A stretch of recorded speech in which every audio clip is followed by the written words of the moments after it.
Have you ever made a giant mistake before? Like a really big, irreversible mistake? Sure, everyone says something they regret every once in a while, but my mistake brought life into the world. Well, okay, so maybe I'm not the only girl in the world who accidentally got pregnant, but how many people can say they had to give birth next to a donkey? Being from a rich family is not all it's cracked up to be. Nobody knows about my secret, not even my parents, and I need it to stay that way. I don't think I could ever show my face at my house again. Before I go into any of that drama, don't forget to subscribe to this channel. Every new subscription makes a kitten smile, and who doesn't like a happy kitten? Local stray cats were the closest thing I ever had to a pet. Boarding schools have their perks, but it was kind of hard never getting that typical family experience you see on TV. Don't get me wrong, I love my parents, but being CEOs of several successful companies meant they didn't have a lot of time for me. The time they did have was pretty stressful because I acted out a lot. One time I even made the nanny cry because I just started breaking things. She quit the same day. My parents always thought I'd grow out of my lively phase, as Daddy called it, but my temper tantrums only got bigger. When we kept losing staff in our house, I gained a bit of a reputation as a demon child. After a while, people wouldn't even come to our interviews anymore. My parents were oblivious. That is, until their friend told them about the lovely gossip they overheard about us from their butlers. They were mortified, to say the least. I always thought that I was their everything. It turns out their reputation was their top priority. Even though Daddy insisted people were just dramatic, they decided I should spend some time away from home. That week, just a week before my 14th birthday, they sent me out to a boarding school overseas. They took me away from all my friends and toys with so little notice. I made such a scene at that airport. Even I'm embarrassed looking back. My parents thought it was the ultimate punishment, which it was at first. Realistically, it probably just added fuel to the fire. See, my parents weren't the only ones who tried to punish their spoiled teens by sending them to this boarding school. The school was super easy, and the teachers seemed more afraid of giving out Fs than students were of receiving them. This meant I had a lot of free time to do whatever I wanted with almost no supervision. It didn't take long for me to find a group of not-so-nice friends that encouraged me to skip class, party all night, and shop. I spent at least $2,000 a week on new clothes and makeup alone. When I met my parents during breaks, my mom would always make comments about the credit card bill. She'd say things like, "How do you spend so much money on clothes when you wear a uniform?" Or, "What teen needs to import her coffee?" Luckily, Daddy would always rush to my defense. "She works so hard in school. We work hard so she can have nice things. She deserves it." I always did like my dad more than my mom.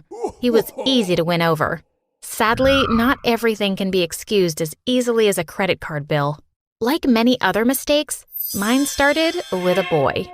Derek was older, rebellious, and poor. Everything my parents would disapprove of. There was something about him that just made him forbidden fruit. I used to stay out all night watching him practice the drums with his band. Before I knew it, I was spending every day with him and his friends. It was weird listening to them talk about jobs and bills. It was like they were from a whole other world. I wasn't very good at keeping this thought very secret, though. I constantly asked questions that, in retrospect, were a little insensitive. I remember this one time in particular, Derek and I were fooling around, and we broke his laptop. Derek was panicking, but I couldn't figure out why he was overreacting. "Just buy a new one," I argued. "It's not that easy. Do you have any idea how much that costs?" As he continued to freak out, I got on my phone and just bought a new laptop. It was even a better model than the one we broke. "See?" I said coyly, "it's not that hard." I expected Derek to be grateful, but he just got angry. I tried to argue that it was just a laptop, but he only got more upset. I asked him why he was freaking out and why he didn't just call his parents. "Just leave," he shouted as he stormed off to the other room and locked the door. Was he rejecting me? I mean, maybe I am a little intense, but no one likes to be told no. Even as a kid, I would go nuts if I didn't get my way. I once broke my mom's glasses just because she wouldn't play with me. How dare he? I was so upset. I had to be the best thing that ever happened to him. "You're making a mistake," I shouted as I pounded on the door. "We work well together." "Oh yeah?" he asked. "You think you like being with a bad boy? When is the last time you did something dangerous?" I thought about it for a moment. I remembered all the times that I yelled at the nannies and broke things. I remembered throwing cups at my butler and saying very harsh words to my parents. "I can be bad," I said. "Then prove it," he said. "I'll do anything," I cried. Before I knew it, I was walking with him and his friends down to this rundown area. We went to this chain department store I had only seen in movies. "You want me to shop here?" I asked, trying to mask my disgust. On any other occasion, I wouldn't be caught dead at a place like this. "No," Derek smirked. "I want you to shoplift." "Come again?" "You heard me." I was so nervous as I walked into the store. I couldn't stop my hands from shaking. I feel the eyes of Derek and his friends burning into my back as they watched me. The first stand to catch my attention was this cheap little makeup stand. Ew. "Just take it," I urged myself. "Just do it already." "Told you she would chicken out," one of his friends jeered. That was all the motivation I needed to slide a store-brand neon lipstick into my bag and turn to walk out. I know it was stupid. I had the money to buy the $3 lipstick. But Derek was worth it. Or at least I thought so at the time. Now, I know what you're thinking. What does lipstick have to do with a baby? Just hold on. We are getting there. Because my mistake doesn't end with stealing lipstick to impress a boy. Unfortunately for me, the lipstick had one of those theft-proof stickers and set off the security alarms as I was trying to leave. Derek and his friends ran away and left me to take all the blame. I used every trick in the book. "Oh, I forgot. It was an accident. I can pay you $20 if you let this go." Sadly, not even tears would stop them from calling the headmaster. Unlike a lot of other teachers, the headmaster was a stern and terrifying woman. Like my parents, she was also very concerned with her reputation. She brought me to her office and expelled me on the spot. I was devastated. I begged and pleaded with her to reconsider, but she insisted there was a no-tolerance policy for thieves. Just when I thought things couldn't get worse, she told me I had to call my parents and tell them what happened. I cried and cried, but no amount of excuses seemed to make up for it. They were coming for me first thing in the morning, and that was it. I cried the whole time I packed. Yet again, I was being uprooted from my life so quickly. What was even worse was that Derek wasn't returning any of my calls. He just abandoned me like I was nothing to him. I must have left 30 desperate voicemails on his phone. The worst part was I wasn't trying to call to yell at him or demand an apology. I was crying because I was probably never going to see him again. I feel pathetic looking back, but he broke my heart, and your first love always hurts the most. My parents acted very coldly when they arrived. My mother spent the better part of the morning lecturing me, while my father wouldn't even look me in the eye. I was too caught up in my romantic drama to pay attention to what my mom was saying. That is until I heard the deafening sentence. "If you don't get your act together, we're going to cut you off." Cut me off? What does that even mean? They can't just stop supporting their kid. That's practically child abuse. "Mom, it was a mistake. I won't do it again, I promise. Daddy, you know I didn't mean it." Finally, my dad chimed back in. "Listen to your mother. There are going to be some big changes coming your way, so you'd best be getting ready. If you think you need to steal something, well, maybe you should start working and learn the value of these things because you certainly don't appreciate it." What did all this mean?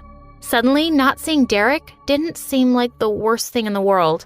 Instead, I had to worry about being poor. I never had an interest in having a job, and the thought of not being able to buy whatever I wanted, it sickened me. Imagine me having to cry because of a measly laptop I go through at least for a year. Where would I even work? The ride back to our home was quiet, which was somehow even worse than lectures. I immediately went to my room as soon as we made it home. After skipping lunch the next day, my parents asked me to join them for dinner. Family dinners weren't a normal thing for us, so I knew this was code for family discussion. I was shaking worse now than ever before. My parents were waiting for me in the dining room. My mom looked annoyed, but my dad looked much calmer. A very good sign. I greeted them as nicely as I could and apologized again. "We know you feel bad about it, Cupcake, so this is why we are going to give you one last chance. Promise me you won't blow it?" "Oh, thank you, Daddy. I would never." I ran over to hug my dad, but my mom looked irritated and added, "Just remember, you get one more chance. If you so much as have a single detention, well, you aren't going to be happy about it." Typical her. "Wait, does this mean I can go back to school?" "Not this semester, unfortunately, but that doesn't mean you shouldn't stay busy. So you will find something to do in the meantime," she sneered. My mom was enjoying this. "Oh, but Daddy, don't you think I learned my lesson?" "I agree with your mother here. You need to find something to do." I was a little annoyed that I still had to work, but at least I wasn't being cut off. Ironically, the next day when my mom had set up an interview with her friend's boutique, I got sick. Like, really sick. I was nauseous and woozy. I felt like I had food poisoning, which is exactly what my dad scrapped it up to be. My mom thought I was faking at first, but how was I supposed to fake that? The scary part was, I was also late, and I don't mean to the interview. I went out that day and bought a pregnancy test, and to my horror, it was positive. I was just 18. If my parents considered cutting me off over lipstick, they'd surely cut me off when they found out I got pregnant from some nobody drum player. I had so many emotions. I was sad and mad, and most of all, scared. What was I supposed to do? This was not the kind of thing I could talk myself out of. My parents could not find out about this. Not ever. Derek hadn't returned my messages before, and I doubt a baby would change that. I was on my own. I spent the night scouring forums until I found my perfect solution. There was a volunteer position available in an impoverished area in South America. All I had to do was leave before I started to show. And this entire pregnancy could be my dirty little secret. I told my parents about my new plan. I was going to volunteer around there for 14 months. It was a mission trip to an isolated village. I explained to them that this was how I was going to really evolve as a person. And surprisingly, my parents agreed. "You want time away from shopping malls and internet to help those in need?" My mother questioned suspiciously. "Of course she does. I always knew our daughter was selfless," my father cheered. They were proud of me, which only made me feel guilty. I really am a spoiled brat who gets away with everything. My time volunteering was eye-opening. I really didn't understand what real poverty was until this point. Here I was judging people that couldn't easily afford laptops, only to see that there are actually people who can't afford to feed their kids. It was such a hard experience. I even considered coming back a few times, but I knew with my baby bump, it wasn't going to be a real option for me if I wanted to stay in my parents' good graces. After a while, I started actually liking my time there in a weird way. Sure, not enough to move there, but I really did come to love the community. The people may have been poor, but they gave me everything. I spent my days teaching English to local kids, and in turn, they took me in. As the pregnancy progressed, many of the women in the village stepped up to help. I told everyone that it was a secret, and nobody seemed to judge me about it. They even helped set me up with a nice couple who was willing to take my baby when the time came. Towards the end of my pregnancy, the couple even helped me set up at a hospital in a nearby city. Well, if you could call it that. The hospital was nothing compared to what I knew as hospitals. It was more like a shack in the middle of the dusty woods. Everything was crowded and kind of dirty. To my horror, there were wild animals popping up to the windows. At that moment, I really started to have some second thoughts about the decisions that I had made to make it to this point. Still, I just kept telling myself it would be worth it when I got to go home again. Giving birth inches away from a donkey was the price I paid to stay rich. In just a few short hours, my life changed forever. I welcomed a daughter into the world. It was really weird. For months, I had looked at this pregnancy like a burden that I needed to overcome to get my old life back. Yet, holding her in my hands for the first time seemed to change everything. After my time living here, I knew I could manage without my parents. I started to fantasize about what would happen if I went back with my baby. Would my parents really reject their granddaughter and me? maybe it could even bring us closer together. Before I had another moment to think about it, the adoptive couple took the baby out of my hands, and I could see they instantly fell in love. I was too far to back out of it now. Besides, I was so close to getting my life back, and I was only 18. Despite everything my heart was trying to tell me, I wasn't ready. I left the hospital and never looked back. I never even found out what they named my newborn. I flew back home about a month later and resumed my life as though nothing had happened. I still think about my daughter, though. I can't help it. If only I had been a little smarter or made different choices, I wonder how things would have been different. I remember being so bitter with my parents, who seemed to get rid of me as soon as their reputation was in jeopardy. In the end, I guess you could say I wasn't any different after all. I abandoned my baby on a mission trip so that my parents wouldn't cut me off. That will be something I have to live with for the rest of my life.